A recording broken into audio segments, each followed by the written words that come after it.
باللہ من الشیطان الرجیم بسم اللہ الرحمن الرحیم۔ السلام علیکم ناظرین، میں ہوں آپ کا میزبان Mirza Nadeem Baig, programme views on news with Mirza Nadeem Baig میں۔ ناظرین محترم، آج 14 دسمبر ہے اور پیر کا روز ہے۔ پیر کے روز کے خبرنامے کے ساتھ آپ کی خدمت میں حاضر ہوں۔ جیسا کہ آپ جانتے ہیں کہ ہمارے خبرنامے میں اسپین، یورپ اور دیگر ممالک کی دن بھر کی اہم خبریں شامل ہوتی ہیں۔ آج کی سب سے پہلی خبر کا تعلق اسپین کے صوبہ کتالونیہ سے ہے۔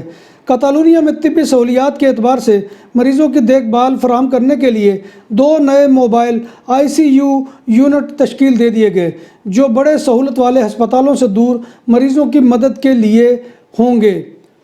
کتالونیہ میں 6 ہفتے کی بندش کے بعد شاپنگ مال دوبارہ کھل گئے، لیکن گاہکوں کی 30% گنجائش کی شرط کے ساتھ۔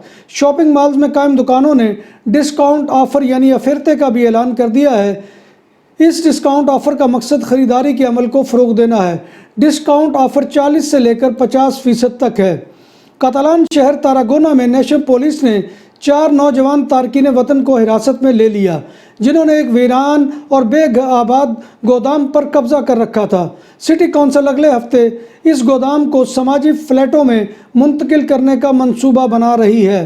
بارسلونا میں کاتالان پولیس نے اسپین کی نیشنل پولیس کو پکڑ لیا۔ تفصیلات کے مطابق بارسلونا میں موسس دے اسکواڈرا نے ایک گاڑی کو روکا جس کو لاپرواہی سے چلایا جا رہا تھا۔ موسس نے جب گاڑی کو کائے آراگون میں روکا تو اس میں سوار عام کپڑوں میں 3 افراد نے اپنا تعارف نیشنل پولیس کے اہلکاروں کے طور پر کروایا اور کہا کہ وہ کام پر ہیں، مگر بعد میں پتہ چلا کہ تینوں نشے میں دھت ہیں۔ پولیس نے ان کو گرفتار کرنے کی بجائے جرمانہ کر دیا۔ اسپین کے شہر ہولبا میں 70 سالہ شخص کو بلا ضمانت جیل پر بھجوا دیا گیا۔ پولیس کو اس معمر افراد کے خلاف کم عمر پوتیوں کی جانب سے رپورٹ کیا گیا تھا کہ ان کا دادا ان سے جنسی بدسلوکی کا سلوک روا رکھتا ہے۔ ذرائع کے مطابق ایک پوتی نے اپنی والدہ کو بتایا کہ اسے دادا کچھ عرصہ قابل اعتراض حرکات کرتا ہے، تو دوسری پوتی نے بھی کہا کہ وہ متاثرہ ہے۔ پولیس نے ماں اور دونوں بیٹیوں کا بیان لینے کے بعد ملزم کو گرفتار کر کے جیل بھجوا دیا۔ پولیس موسس دے اسکواڈرا نے بارسلونا میں ایک ہی رات میں 5 وارداتیں کرنے والے چوروں کو حراست میں لے لیا۔ ملزمان نے ایک رات میں دکانوں میں زبردست ڈکیتی، گلیوں میں 2 پرتشدد حملوں میں ملوث، اور ان وارداتوں میں ملزمان نے مرچیلی سپرے کا بھی استعمال کیا۔ ملزمان اس سے قبل بھی متعدد چوریوں اور ڈکیتیوں میں گرفتار ہو چکے تھے اور ضمانت پر رہا تھے۔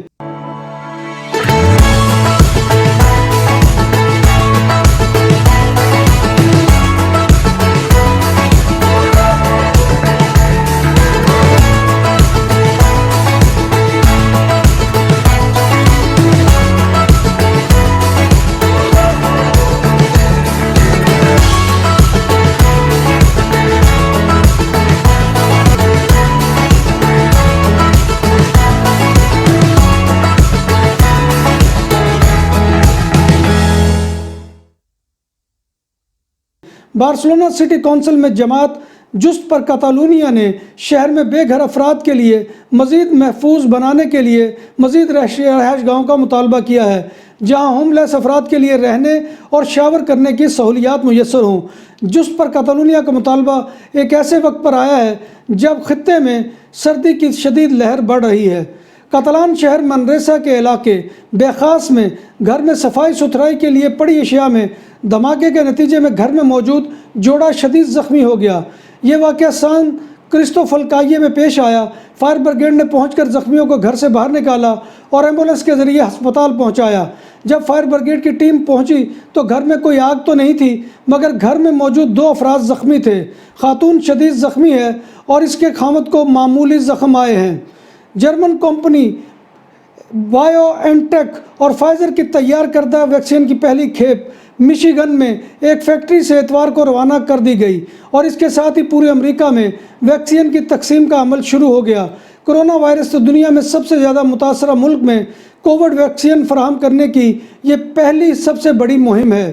کینیڈا کے شہر ٹورانٹو میں مقیم پاکستانی نژاد ڈاکٹر نے موبائل اسمارٹ فون کا استعمال کرتے ہوئے کووڈ-19 کا فوری تشخیصی ٹیسٹ متعارف کروا دیا۔ کینیڈا میں پاکستان کے ہائی کمشنر رضا بشیر تارڑ نے ڈاکٹر نقیب خالد کو اس غیر معمولی کامیابی پر مبارکباد دی ہے۔ ڈاکٹر نقیب خالد نے 1983 میں کنگ ایڈورڈ میڈیکل یونیورسٹی سے گریجویشن کے بعد میڈیکل آلات اور نظام میں ایجادات کا تجربہ کیا تھا۔ یورپی یونین کی سب سے زیادہ آبادی رکھنے والے ملک جرمنی میں گزشتہ 24 گھنٹوں کے دوران کرونا وائرس کے 20,200 نئے کیسز سامنے آ گئے۔ برلن میں رابرٹ کوخ انسٹیٹیوٹ نے اتوار کے روز بتایا کہ ملک میں کرونا وائرس کے متاثرین کی مجموعی تعداد اب 13,20,716 ہو گئی ہے۔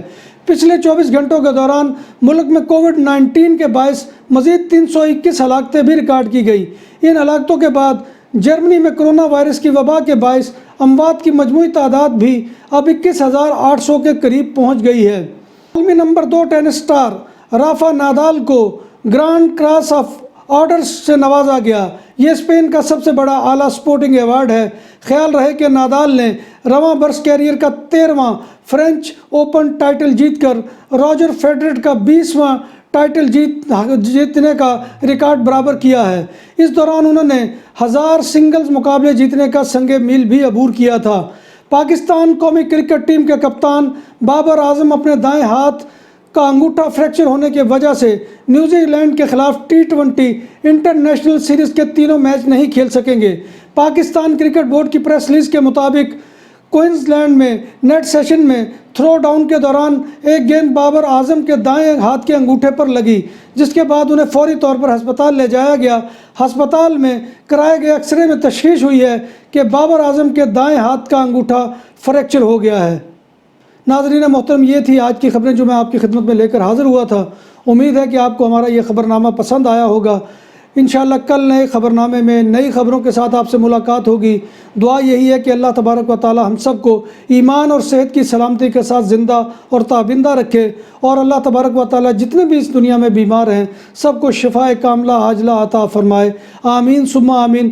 ناظرین محترم، آخر میں گزارش کہ آپ ہمارے channel BBC update T V کو سبسکرائب کریں، اس کے پروگرام کو زیادہ سے زیادہ شیئر کریں اور لائک کریں، اور کمنٹ باکس میں آ کر کمنٹ لازماً کریں، کیونکہ آپ کا کمنٹ کرنا وہ ہمارے لیے بڑی ہمت افزائی اور ہماری شاباش وہ ہوتا ہے۔ تو لہٰذا اس میں کسی قسم کا وہ بخل سے کام نہ لیجئے، اور اسی کے ساتھ اپنے میزبان مرزا ندیم بیگ کو اجازت دیجئے۔ انشاءاللہ کل ملاقات ہوگی۔ اللہ حافظ۔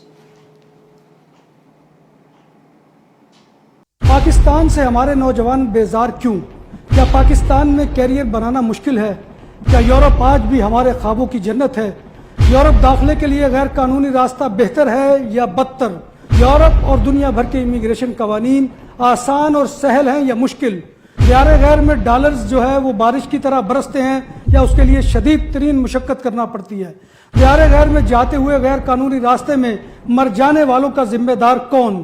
ان تمام سوالوں کے جوابات کے لیے دیکھیے views on news with Mirza Nadeem Baig, YouTube channel BBC Update.tv per.